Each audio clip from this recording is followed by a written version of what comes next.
This past Sunday night I watched a Richard Coughlan video. I haven't watched a YouTube video since then. The video was terribly disturbing to me.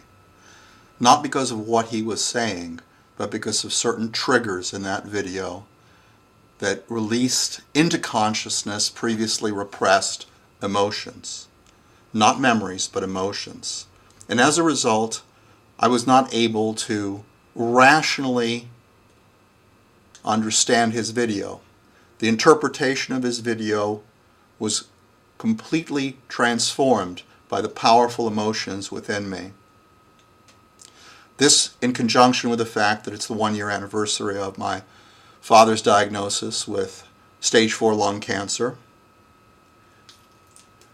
The video was about a woman that had been grotesquely, tragically disfigured. And it also involved a section in that video where Coughlan said not to complain. These two things made me extremely angry. In fact, I was furious, but I didn't know what I was furious about. The meaning that I inferred into this video had nothing to do with its content. It had all something to do with my mother, who died 5 years ago of brain cancer. And I have dealt with her death and grieved for her, but there are things worse than death, and I did not grieve for those things. I remember them. As far as I know, I remember everything, but I never felt those things, at least not consciously. And that video reminded me that I hadn't done my homework, and I hated Richard for it. And I was angry in the same way that my mother was angry when they saved her from suicide and she found out she was still alive and she cursed the doctors for what they had done. My mother was emotionally and physically abused rather severely by her father, and as a result she developed a stern exterior, an armor. When she saw someone who was crippled or weakened by illness or disfigured, she would say, "Why don't they just kill themselves? They're hypocrites. They're lying when they say they still want to live." If that was me, I would kill myself. I would never let myself get to the point where someone else would have to wipe my ass for me. She was a tough lady, but there are parts of her I didn't see before.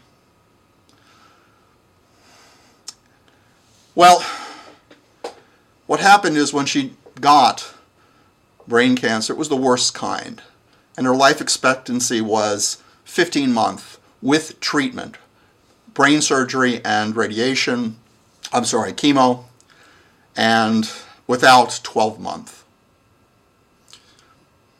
When it happened, I got the statistics. I went to the doctor and said, "Are these right?" Because doctors wouldn't be straight with us. And he said, "Yeah, that's accurate." And there was absolutely no chance for her. She was going to die. It was going to be fast. It was going to be ugly, and she would retain consciousness and know what was happening to her. I made it clear to her what was going on, and we talked about it, and she said, "Yeah, I want to kill myself. Can you help me?" And I said, "Yeah, I'll help you. I'll take care of that." And I went ahead and did what I had to do for that.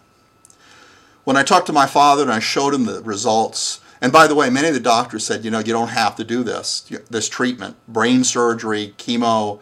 A lot of people just don't even bother with this kind of condition because it was so severe.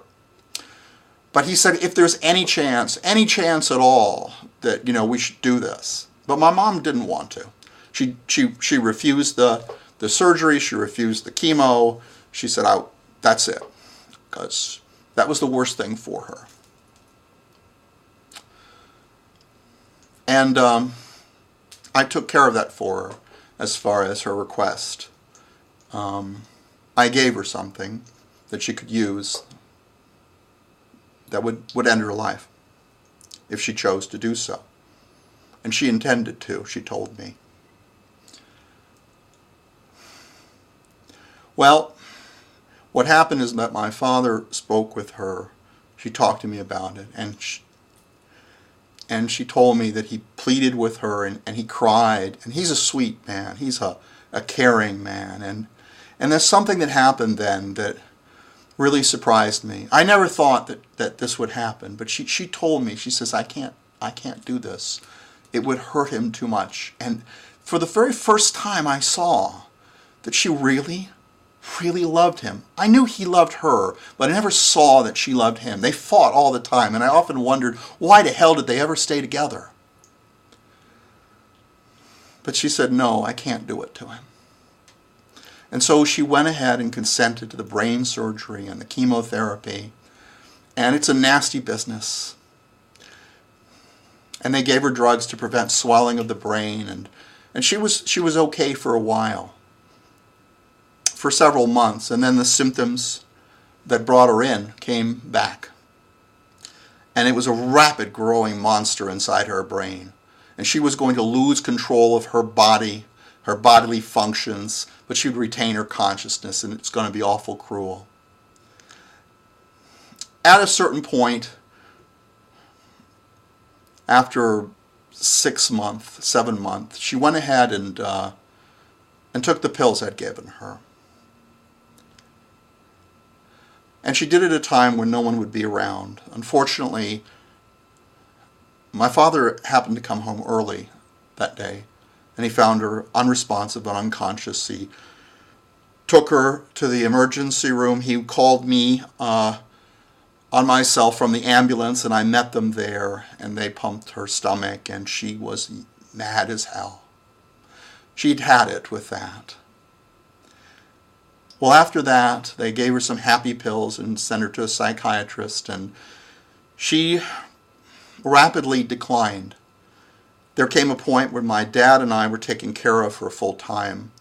We were spending every other night by her bed. She lost the ability to walk. She lost her equilibrium. We had to take her to the bathroom, and she started to deteriorate to the point where we needed to find someone to care for her, because she got to the point where she couldn't wipe her own ass. And I did a lot of stuff. I did a lot of cooking. I did a lot of caring for her. We both took off from work.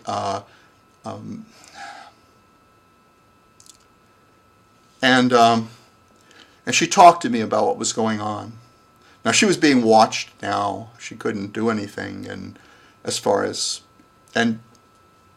she told my dad that she was sorry, that she tried to commit suicide. But, she wasn't. She told me, this is horrible, I hate it. And she complained like hell. And that's when, in that video where Richard said, do not complain, it just got me so mad. In fact, when I watched that video, I didn't know this was about my mom. I didn't know it was about these things. And what happened is, I kept talking to myself about this video, about why this is such a terrible video, why I hated it so much. And it didn't make any sense. And the funny thing was, I saw the video on Sunday, and sometime on Monday evening, as I was just talking to myself, I became my mother. I heard her voice. It was her argument. She was arguing. She was mad. She was mad at Richard for saying that this woman was a hero, for making her a saint. I don't even know what the video was about, but that's what was going on in my head. And then I said to her, but if she decided to live for someone she loved, then she would be a hero. And I still didn't get it.